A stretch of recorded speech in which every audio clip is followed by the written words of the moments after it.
Hi all, welcome to Demystifying Markets. So இன்னியோட index analysis பார்த்துலாங்க. This is for Nifty, Bank Nifty followed by Fin Nifty plus mid cap analysis. So market profile is the base for this channel. நம்ம வந்து நாளைக்கான analysis பார்க்கலாம். July 1st கான analysis. So everyday live trading session around 10 o'clock in morning we are conducting a meeting for index and stock based on market profile analysis. So market profile பேஸா வச்சு தான் இண்டெக்ஸா இருக்கட்டும் ஸ்டாக்கா இருக்கட்டும் நம்ம எவ்ரிடே போஸ்டிங்கும் போடுறோம் videos என்ன post பண்றோம் along with that we are conducting a live meeting. So nifty பாத்தீங்கன்னா first time monthly close above 24k and bank nifty ஓட first time monthly close above 50k. So இந்த மாசம் பாத்தீங்கன்னா above 10th க்கு மேல results இருக்குங்க. So companies results இருக்கு based on that வந்து ஸ்டாக்கோட மூவ்மெண்ட்டும் நம்மளுக்கு இருக்கும் அண்ட் பிகினிங் ஆஃப் த மந்த்ன்றதுனால ஆட்டோ சேல்ஸ் ரிப்போர்ட்ஸும் நம்மளுக்கு இருக்கும் ஸோ அதுவும் நம்ம வந்து பார்த்துக்கணும் so these are the small tips or alerts for this month பிகினிங்ல வந்து நம்ம வந்து these are things that we need to watch so நம்மளுக்கு எக்கனாமிக்கோட ரிப்போர்ட்ஸும் இருக்கு ஜிஎஸ்டி கால்குலேஷன் இருக்கு இந்த மாதிரி வந்து சோ மெனி ரிப்போர்ட்ஸ் அதோட ஸ்டாக்கோட மூவ்மெண்ட்ஸும் பார்த்தீங்கன்னா நம்மளுக்கு கம்பெனியோட ரிசல்ட்ஸ் பேஸ் பண்ணி வாலட்டாலிட்டி இருக்கலாம் ஸோ அதனால ஸ்டாக்கோட மூவ்மெண்ட்டும் ரிசல்ட்ஸை பேஸ் பண்ணி இருக்கலாம் ஸோ அதுவும் பேஸா வச்சு தான் நம்ம வந்து ஃபர்தர் அனாலிசிஸ் வந்து கண்டினியூ பண்ணுவோம் that is after 10th. So Nifty வந்து இன்னைக்கு பார்த்துடலாங்க. So first will see the Nifty. So நிஃப்டியோட closing not only in daily but monthly and weekly பார்த்தீங்கன்னா 24,000க்கு மேலே வந்து ஃபர்ஸ்ட் டைம் க்ளோசிங் கொடுத்துருக்காங்க. ஸோ ஃபர்ஸ்ட் நம்ம வந்து மந்த்லி சார்ட்லேருந்து வந்துடலாம் பிகாஸ் மந்த் க்ளோஸ் ஆனது அப்படின்றதுனால will come from monthly.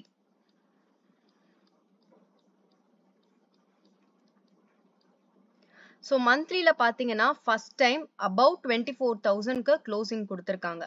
So நிஃப்டியோட ஸ்பாட்டும் பார்த்தீங்கன்னா 24,000க்கு மேலே தான் க்ளோஸ் ஆயிருக்கு which is a very good sign. So first time அவங்க வந்து அந்த ப்ரைஸை வந்து சஸ்டெயின் பண்ணியிருக்காங்க. ஸோ ஓப்பன் பார்த்தீங்கன்னா ஆல்மோஸ்ட் 23,550 அந்த ரேஞ்சில் ஓப்பன் ஆனாங்க இந்த month. But again POC formation அதாவது நிறைய பேலன்ஸ் பண்ண டைமும் பார்த்தீங்கன்னா மந்த்லியில் 23,400 அபவ். ஸோ பிஓசியும் பார்த்தீங்கன்னா அந்த ரேஞ்சில் தான் நம்மளுக்கு ஃபார்ம் பண்ணியிருக்காங்க. ஸோ ஆல்மோஸ்ட் வந்து நல்லா வந்து கீழே வந்திருந்தாலும் market has taken a support a good level of support and then it almost closed above the level 24k கிட்ட தான் க்ளோஸ் கொடுத்துருக்காங்க அண்ட் மந்த்லியோட பிஓசியும் above 23,400. So which is a very good sign and a strong closing in monthly for the first time. So moving on to weekly. Weekly time frame பார்த்தீங்கன்னா so first வந்து selling tail place பண்ணியிருந்தாங்க. ஃபர்தராக வந்து base create பண்ணி market வந்து நல்லாவே ஒரு bullish close வந்து இந்த வாரம் கொடுத்துருக்காங்க. லாஸ்ட் வீக் பார்த்தீங்கன்னா நல்ல ஒரு bullish close along with single print and POC formation at top. So 23,800ல தான் பிஓசியோட ஃபார்மேஷனும் கொடுத்துருக்காங்க in weekly. So everything is good for நிஃப்டியோட க்ளோசிங் வந்து நல்லாவே வந்து நம்மளுக்கு மந்த்லியும் வீக்லியும் தெரியுது. ஸோ இன்ட்ராடே அதாவது டெய்லி டைம் ஃப்ரேம்ல வரீங்க அப்படின்னா this was the level Nifty actually got broken out that is 23,650. இந்த லெவல் தான் நம்மளுக்கு தெரியும் responsive buyer and responsive seller zone. So இந்த ஜோன்ல இருந்தா market has come the initiative has come to take the market up. So responsive ஜோன்ல இருந்து market slowly turn from the run up கொடுக்க ஆரம்பிச்சாங்க because of initiative have come in this level. So again இந்த 3 days of run அப்க்கு அப்புறம் பார்த்தீங்கன்னா market வந்து ஸ்லோவாக ஒரு ப்ரீத்திங் டைம் இப்போ எடுத்துட்டு இருக்காங்க. So almost it is in a resting period now because இப்போ பார்த்தீங்கன்னா மார்க்கெட்ல வந்து 23,250 itself is acting as a very good level of resistance. As an இன்ட்ராடேல வந்து நிஃப்டி வந்து 3 days after a break out வந்து நல்ல ஒரு மொமெண்டம் ரேலி கொடுத்துருக்காங்க. ஆஃப்டர் அ ரன் அப் பார்த்தீங்கன்னா today that is a last working day Friday பார்த்தீங்கன்னா almost வந்து 23,250 இந்த ஜோன்ல வந்து they R keep on resisting which means like it is resisting right from the beginning of the period. So a பீரியட்லேருந்தே market வந்து started to treat the zone as resistance அப்படின்றத வந்து confirm பண்ணியிருக்காங்க. தட் இஸ் 24,250 வந்து it is taking as a very good level of resistance. So which means like market வந்து first 24,250 resistance ஆவும் 2400 வந்து ஒரு support zone ஆவும் they are treating. So range market தான் வந்து நம்மளுக்கு வந்து Friday market இருந்தது. Almost வந்து கீழே வரும்போது they are taking a level of support 2400 and அப்சைட்ல பாத்தீங்கன்னா 24,250.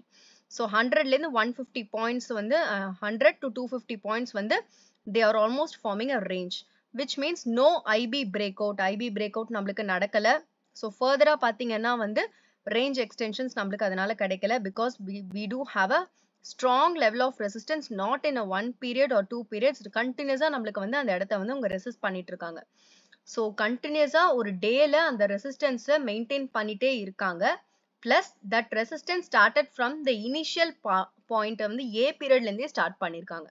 So which means initial point itself they decided this 24,250 is going to be a very good level of resistance அப்படின்றத clear fix பண்ணிட்டாங்க. So again downside ல வந்து they are still protecting the level of 2400. So because இந்த level தான் நம்மளுக்கு ப்ரியோரா close ஆன level, that is almost 24,074. 24,074க்கு மேல வந்து they are still following this activity, which means this level is almost இந்த லெவலுக்கு மேல தான் they are following up, which means that the follow up was there, but still they are protecting the support, they are resisting the resistance at the top. So 24,750 is going, sorry, 24,250 is going to be the next level of resistance. If at all Monday பாத்தீங்கன்னா POC க்கு மேல வந்து market வந்து போகுது அப்படின்னா this would be the first level of resistance, that is 24,250. So crossing this level obviously need price acceptance. So price acceptance should be there above 24,250. So அதுக்கப்புறம் தான் based on price acceptance next ஒரு movements வந்து நம்மளுக்கு confirm ஆகும். But again வந்து பாத்தீங்கன்னா last working டே வந்து நிஃப்டியோட ப்ரொஃபைலும் பாத்தீங்கன்னா it's a D-shape profile. Along with POC க்கு கீழே, POC itself is acting as a resistance for a intraday basisல. So POC க்கு கீழே தான் மார்க்கெட் வந்து க்ளோஸும் ஆயிருக்கு, ஆல்மோஸ்ட் டவுன்ல தான் க்ளோஸ் ஆயிருக்கு. ஸோ ஓப்பனுக்கும் கீழே தான் க்ளோஸ் ஆயிருக்கு. So which means it's farming a D-shape profile. So ஒரு பிரீத்திங் டைம் மாதிரி தான் இது வந்து தெரியுது. ஸோ பாத்தீங்கன்னா லாஸ்ட் ஒரு பிரேக் அவுட்க்கு அப்புறம் ஒரு கண்டினியூஸா ஒரு ரேலி கொடுத்ததுக்கு அப்புறம் Nifty is almost now in a T shape with a closing at the bottom. Everything says like it is almost a resting பீரியடா தான் தெரியுது. a little kind of exhaustion இருக்கலாம். Maybe we should follow the market. So மார்க்கெட்டோட movement வந்து நாளைக்கு பொறுத்து we can decide further directions. But again வந்து market வந்து ஸ்லோவா அப்சைட்ல போறதுக்கு very very stronger level of resistance அவங்க வந்து 250 ஜோனை பிளேஸ் பண்ணிருக்காங்க. So anything above this needs a price acceptance. So in case POC க்கு கீழே வராங்கன்னா, and this could be the first level, that is 24,100. This could be the first level. And second level would be 23,950 to 24,000, because this could be the psychological number 23,950 to 24,000. And the third level should be, if at all they are going to break this level and come down, then the perfect level to watch is 23,750 to 800, because single print வச்சு market வந்து initiative வந்தாங்க. அதுக்கப்புறம் வந்து follow through பண்ண நாள் பாத்தீங்கன்னா இந்த நாள் தான், தட் இஸ் ஆன் 26th. அன்னைக்கு பிளேஸ் பண்ண சிங்கிள் பிரிண்ட் வந்து எஃபெக்டிவா இருக்கிறதுக்கும் பையிங் சப்போர்ட் கிடைக்கிறதுக்கும் நிறைய வாய்ப்பு இருக்கு. So 23,750 to 23,800, that would be the third level. And the very important support zone in Nifty is 23,650. So இந்த ஜோனை வந்து நம்ம so far லைவ்லயும் சரி நிறைய டைம்ல வந்து வீடியோஸ்லயும் சரி நம்ம வந்து இந்த ஜோனை வந்து keep on telling. Why? Because இந்த 23,650 ஜோன் தான் ஒரு பர்ஃபெக்ட் ரெஸ்பான்சிவ் செல்லிங் ஜோனா இருந்தது.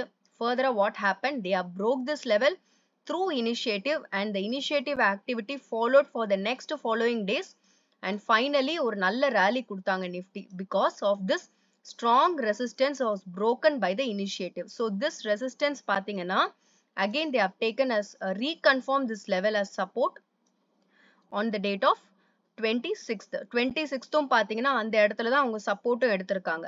So after the initiative following activity ஓட support வந்த இடமும் பாத்தீங்கன்னா 23,650. So this could be the perfect place to watch if at all the above levels have been broken by Nifty. So upside and downside of Nifty is very clear. So நம்ம வந்து Bank Nifty க்கு பார்க்கலாங்க.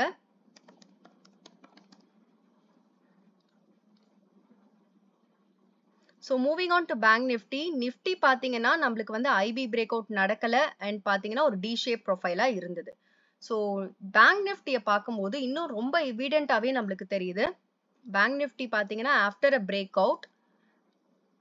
அவுட்க்கு அப்புறம் பாத்தீங்கன்னா நல்ல ஒரு ராலி கொடுத்தாங்க. So again வந்து மார்க்கெட் வந்து ஸ்லோவா 53,000 வந்து 53,000க்கு மேல வந்து பிரைஸ் போனாலும் 53,200ல வந்து பெர்ஃபெக்ட்டா ரிஜெக்ட் பண்ணிருக்காங்க. அண்ட் 53,200 வரையுமே no IB breakout on this day. So following days பண்ணாலுமே அந்த IB ஓட breakout stop ஆன date பாத்தீங்கன்னா 27th.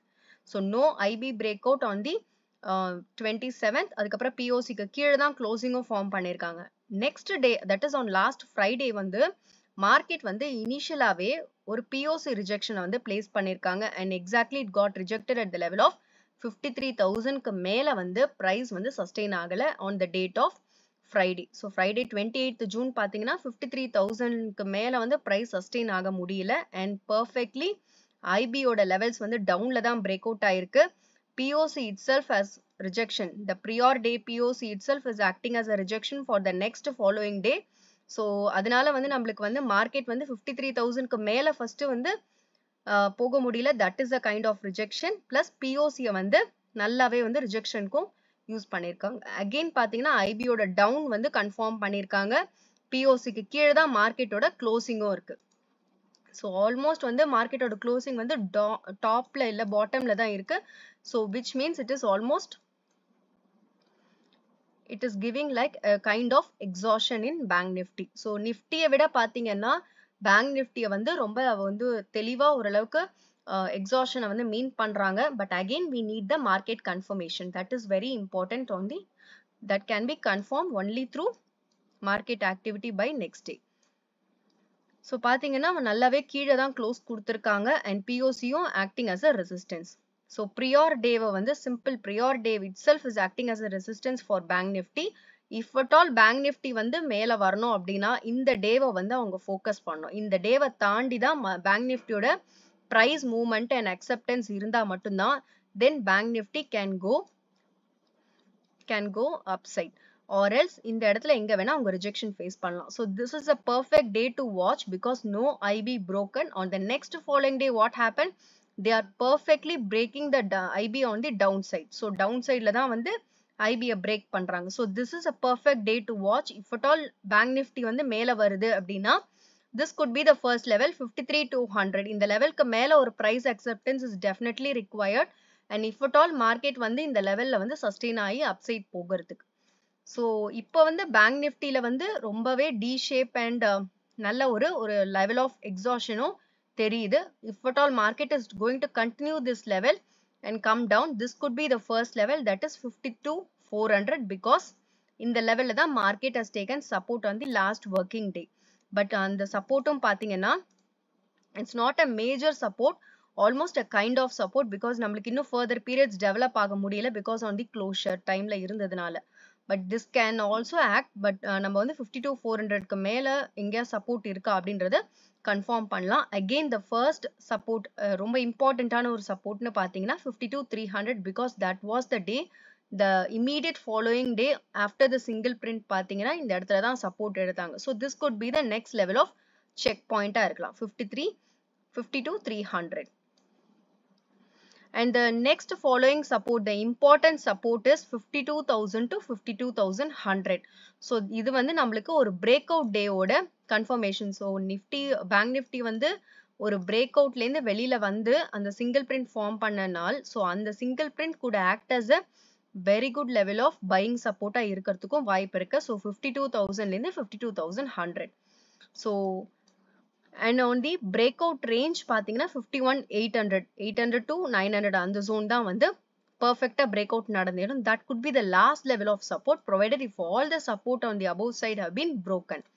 So first level பாத்தீங்கன்னா 52,400 to 500 and the second level is 52,300 and 52,000 to 52,100 and 51,800 could be the last level of support. So bank Nifty வந்து இன்னும் கிளியராகவே தெரியுதுங்க. நிஃப்டியை விட பேங்க் நிஃப்டி வந்து ரொம்ப கிளியராகவே எவிடென்ட்டாக தெரியுது. ஒரு level of T shape and the following activity on the down side. So closing on down side ஒரு டவுன் சைட் மூமெண்ட் ஏன்னா ஸ்ட்ராங் லெவல் ஆஃப் அப்சைடை வந்து அவங்க ரிஜெக்ஷனாக பிளேஸ் பண்ணியிருக்காங்க. So let see further how it develops. So Fin Nifty பார்த்துலாம். Next we'll see Fin Nifty. So Fin Nifty பொறுத்தவரையுமே நம்மளுக்கு responsive actions on the upside. நம்மளுக்கு clear-ஆ தெரிஞ்சது 23,750 could be the good level of responsive sellers இருக்காங்க. So price வந்து அந்த லெவலுக்கு மேல வந்து நம்மளுக்கு acceptance தேவை அப்படின்றது. So that is the case now also, because இப்போவும் பார்த்தீங்கன்னா அந்த 23,750க்கு மேல ஒரு acceptance இருந்தாதான் price can go higher, or else it can reject anywhere else. So downsideலயும் பார்த்தீங்கன்னா again this could be the perfect level. ஏன்னா last working dayல நம்மளுக்கு exactா POC rejectionும் பண்ணிருக்காங்க, along with resistanceலயும் இருந்திருக்கு. So market open ஆனது resistance கிட்டையும் கூட, along with that POC rejectionும் நம்மளுக்கு இருந்திருக்கு. So perfectா down IB கொடுத்து closing on downside and then POC க்கு கீழ தான் closing. So prior day பார்த்தீங்கன்னா IBயும் நம்மளுக்கு break out ஆகல. So exactா bank niftyயும் fin niftyயும் வந்து சேம் ரெப்ளிகாவா தான் இருக்கு. ஸோ எக்ஸாக்டா அது வந்து ஒரு எக்ஸாஷன் பாயிண்ட் கிட்ட தான் இருக்கிற மாதிரி இருக்கு. But again we need the following activity, we need the continuation in the market to see whether our prediction is correct. So அதனால நம்ம வந்து கண்டினியூஷன் வந்து பார்க்கலாம் நாளைக்கு. But as of now market வந்து டாப்ல நல்லாவே ரெசிஸ்ட் பண்ணியிருக்காங்க, அண்ட் அதோட ஐபியை வந்து ஸ்டாப் பண்ணியிருக்காங்க. பிரேக்கப் ஐபியோட ரேஞ்ச் எக்ஸ்டென்ஷன்ஸை வந்து ஸ்டாப் பண்ணியிருக்காங்க. இமீடியட்டா அதை வந்து மறுநாள் டவுன் சைட்லையும் கொடுத்து கன்ஃபார்ம் பண்ணியிருக்காங்க. ஸோ க்ளோசிங்கும் பார்த்தீங்கன்னா டவுன்ல தான் இருக்கு. அண்ட் மார்க்கெட் எனிவேர் எல்ஸ் இந்த டவுன் பிஓசிலேருந்து டவுன்ல வராங்க அப்படின்னா this could be the perfect place to watch. The first level of support could be 23,500, because அந்த டைம் தான் வந்து அவங்க ப்ரீவியஸ் டேல சப்போர்ட் எடுத்த இடம். So 23,500 if at all that level going to break, அதுக்கப்புறம் பார்த்தீங்கன்னா 23,300லேருந்து 400 இந்த பையிங் சப்போர்ட்ல எங்க வேணா they can take a support. So if at all 500 broken, then 300 to 400.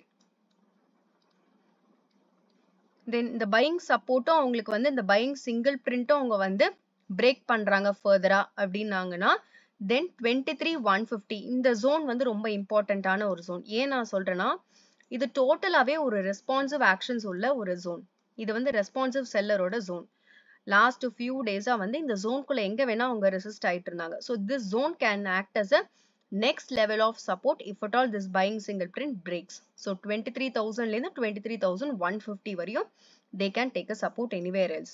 So this is on upside and downside with Fin Nifty. But Bank Nifty or Fin Nifty ரொம்ப clear and evident of following activity after the D-shape profile இருக்குங்க. So அதுவும் நம்ம வந்து பார்க்கணும். So mid cap பார்த்தீங்கன்னா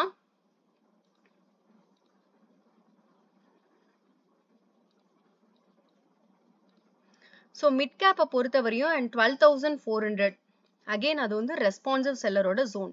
நம்ம வந்து நல்லா ஸ்ட்ராங்காகவே வந்து ஃபாலோ பண்ணிட்டு இருக்கோம். ஸோ 12,400 வந்து ஒரு strong level of selling place பண்ணிட்டு இருக்காங்க. ஸோ ஃபர்தரா இப்போ வந்து 12,350 itself is acting as a responsive seller. So அப்போ வந்து இந்த ஜோன் கம்ப்ளீட்டாவே ரெஸ்பான்சிவ் செல்லரான ஒரு ஜோன். இந்த 350 to 400ல வந்து எங்க வேணா வந்து பிரைஸ் ரிஜெக்ட் ஆகலாம். So price acceptance is almost required from 12,350 to 12,400. So ஃபர்தரா வந்து லாஸ்ட் ஒர்க்கிங் டேல ஒரு ஸ்மால் செல்லிங் டேல பிளேஸ் பண்ணிருக்காங்க. Rejection also happened on the same place where the previous day rejection happened. So 12,350ல தான் ரிஜெக்ட் பண்ணிருக்காங்க. and it's a kind of B-shape profile, not a proper B-shape profile. It's a kind of B-shape profile. PPOC வந்து ரெண்டு நாளும் create பண்ணிருக்காங்க. So market வந்து beginning of the period பிஓசிலேருந்து கிளம்புறாங்க அப்படின்னா then 350 to 400 anywhere else they can face a resistance. And beyond this பார்த்தீங்கன்னா நம்மளுக்கு வந்து price acceptance is required. So above this level பார்த்தீங்கன்னா price acceptance is definitely required. If not, they will get perfect rejection. So downsideல பார்த்தீங்கன்னா POCக்கு கீழே வராங்க அப்படின்னா this could be the first level of support. 12,150 could be the first level of support. ஏன்னா அதுல தான் prior daysல அவங்க support எடுத்த இடம். அண்ட் ப்ரியார் டைமும் உங்க பிரேக் அவுட் வந்து கொடுத்த இடமும் பார்த்தீங்கன்னா 12,150. ஸோ இந்த லெவலும் பிரேக் பண்ணி கீழே வராங்கன்னா 12,000 to 12,050 வந்து எங்க வேணா அவங்க வந்து சப்போர்ட் எடுக்கலாம். பையிங் டைல் வச்சிருக்காங்க அண்ட் அங்கதான் ரீசெண்டாகவும் சப்போர்ட் எடுத்திருக்காங்க. So this could be the next level of support if at all they are going to break this level and come down. So further சப்போர்ட்ஸும் நம்ம கிட்ட வந்து இருக்குங்க. பட் அகெயின் வந்து this could be the first and second level of the support and then resistance for mid cap nifty. I think I have covered all. So உங்களுக்கு ஏதாவது doubts இருந்தனாலும் இல்ல stocks பார்க்கணும் அப்படினாலும் you can also comment so that we'll see it on live tomorrow. So tomorrow live session around 10 o'clock. So நம்ம வந்து everyday conduct பண்ணிட்டு இருக்கோம் for index and stock analysis. And thank you so much. And நீங்க analyze பண்ணதுக்கு அப்புறம் trade எடுங்க. This is purely for educational purpose. Thank you so much. Thanks for your time.